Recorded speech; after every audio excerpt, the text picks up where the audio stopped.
A friendly reminder. This isn't honest advice, just friendly conversation from lived experience. Hey family, my name is Angel and welcome to my podcast Beyond the Fog. I created this space to share my story and connect with others who may be walking a similar path. My journey with mental health began in 2016 when I received my first diagnosis of bipolar disorder. At the time, I didn't really understand what was happening to me. I just knew that something felt off. I was settling on medications that made me feel sluggish and tired all the time. I lost a sense of myself.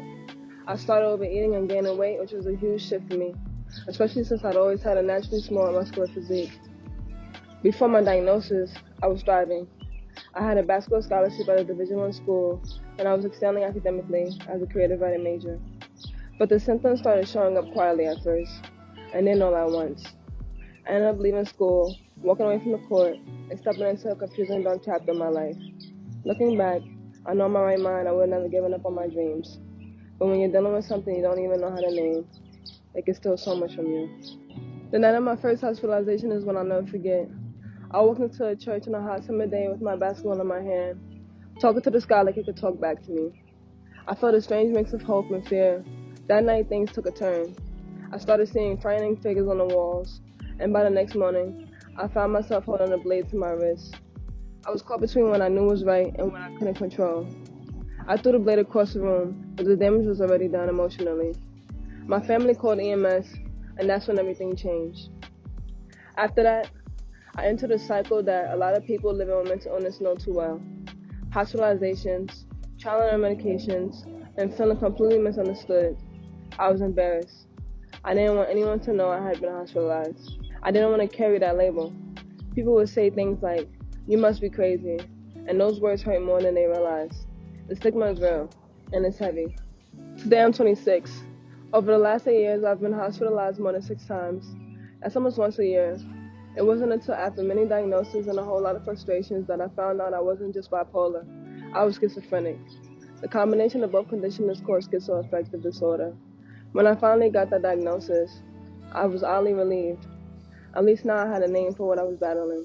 And I've been stable for the past 2 years. It doesn't mean everything is perfect. I still deal with anxiety that causes me to bite my nails. I have days when I don't want to get out of bed, when I lose motivation, and neglect my physical health. Sometimes I still hear voices, but I've made major changes like quitting weed and alcohol, and I've been learning how to cope in healthier ways. So why do I share this with you? Because I know I'm not alone. There are so many of us trying to navigate life with a diagnosis, or even without one, and it's hard. That's what Beyond the Fog is about. Pushing through the confusion, the fear, and the shame. We're going to do the work together. We're going to be honest, even when it's uncomfortable. We'll talk about the days when getting out of bed feels like a victory. We'll set goals, chase them, fall short, and get back up again. This podcast isn't just about surviving. It's about healing. And healing doesn't always look like sunshine and success stories. Sometimes healing is messy. Sometimes it's boring. Sometimes it's silent. But it's always worth it. Thank you for being here. I hope you felt the heart behind my words today. I'll be back next week with another episode where we'll talk about what healing really looks like, beyond the filters, beyond expectations, beyond the fog. Have a beautiful day, my loves. If this resonated with you, don't forget to subscribe and share.